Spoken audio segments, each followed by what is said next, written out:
Venezuela के सदर को जो है अदालत में पेश कर दिया गया है। चार्जशीट उन पर जो है फर्द जुर्म जो है उन पर आयद की गई, लेकिन वेनेजुएला के सदर ने इन सारे इल्ज़ामात को मुस्तरद किया है और बेल की जो अपील थी वेनेजुएला के सदर की, वो मुस्तरद कर दी गई है। अमेरिका का कहना है कि इन्हें किसी भी तौर पर बेल नहीं मिलेगी। उनके साथ जो है एक जैसे मुजरिम के साथ जो रवैया बरता जाता है, बिल्कुल सेम इसी तरीके से उनसे कोई डायलॉग नहीं होगा, कोई बातचीत नहीं होगी। एक मुजरिम का सा जो है उनके साथ बर्ताव किया जाएगा।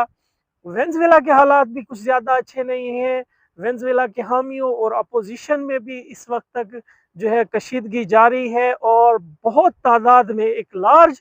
बहुत बड़ी तादाद में जो है दूसरे ममालिक में भी जो है अमेरिका की एम्बेसीज़ के आगे जो है वो एहतजाज किया जा रहा है और इस वाक़ये का जो असर हो रहा है वो ऑयल जो है दुनिया की जो ऑयल की खपत है उस पर भी पड़ेगा और ये रेट भी जो है वो ऊपर जा सकते हैं। ऑयल की जो बरामदात हैं वो मुतासिर होंगी दुनिया के लिए और इसका एक और जो असर है वो ये है कि जो ब्लॉक बन रहे थे अमेरिका और चाइना, वो जो है उनके दरमियान मज़ीद कशीदगी